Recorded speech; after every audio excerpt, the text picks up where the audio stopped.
অনেক নারী পিল খেয়ে পিরিয়ড বন্ধ রেখে রোজা রাখে, এটা কি জায়েজ হবে? খুবই গুরুত্বপূর্ণ প্রশ্ন।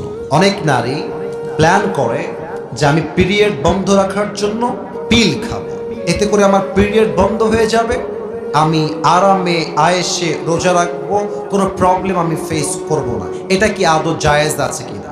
প্রথম কথা দেখেন, আমি প্রত্যেকটা যুবকদেরকে বলবো, মা বোনদেরকে বলবো বোঝাবার সাথে, আপনি যদি কোনো আমল কন্টিনিউয়াসলি করেন, please try to understand this point, একটু বোঝেন।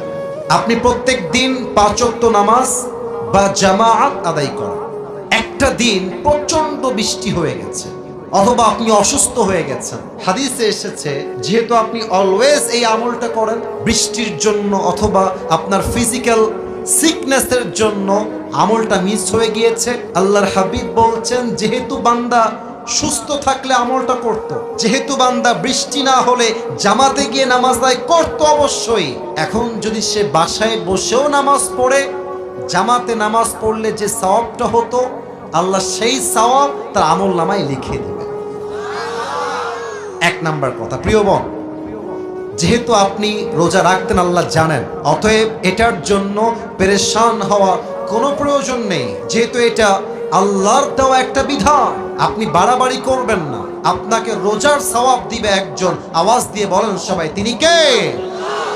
পাশাপাশি আর একটা বিষয় জানতে হবে, যদি পিল গ্রহণ করার পরে কোনো সাইড এফেক্ট না থাকে, পিলের সাইড এফেক্ট কি? মাথা ব্যথা করে। পিলের সাইড এফেক্ট কি? শরীরটা উইক লাগে, দুর্বল লাগে। যদি কোনো সাইড এফেক্ট না থাকে, ইউ ক্যান টেক ইট, আপনি এটা নিতে পারেন। আর যদি কোনো সাইড এফেক্ট থাকে, পার্শ্ব প্রতিক্রিয়া থাকে, ক্ষতি হয়, কোরআন কি বলছে খেয়াল করবেন। কোরআন বলছে, আউযু বিল্লাহি মিনাশ শাইতানির রাজীম, ওয়ালা তুলকু বিআইদিকুম ইলা তাহলুকা, তুমি তোমার নিজের জীবনকে ধ্বংসের দিকে ঠেলে দিও না, তুমি তোমার জীবনকে নিজের হাতে ধ্বংস করে দিও না। ইসলাম কল্যাণ চায়, ক্ষতি চায় না। অতএব যদি পিল গ্রহণ করে ক্ষতি হয়, এটা অ্যাকসেপ্ট করা যাবে না, এটা গ্রহণ করা যাবে না।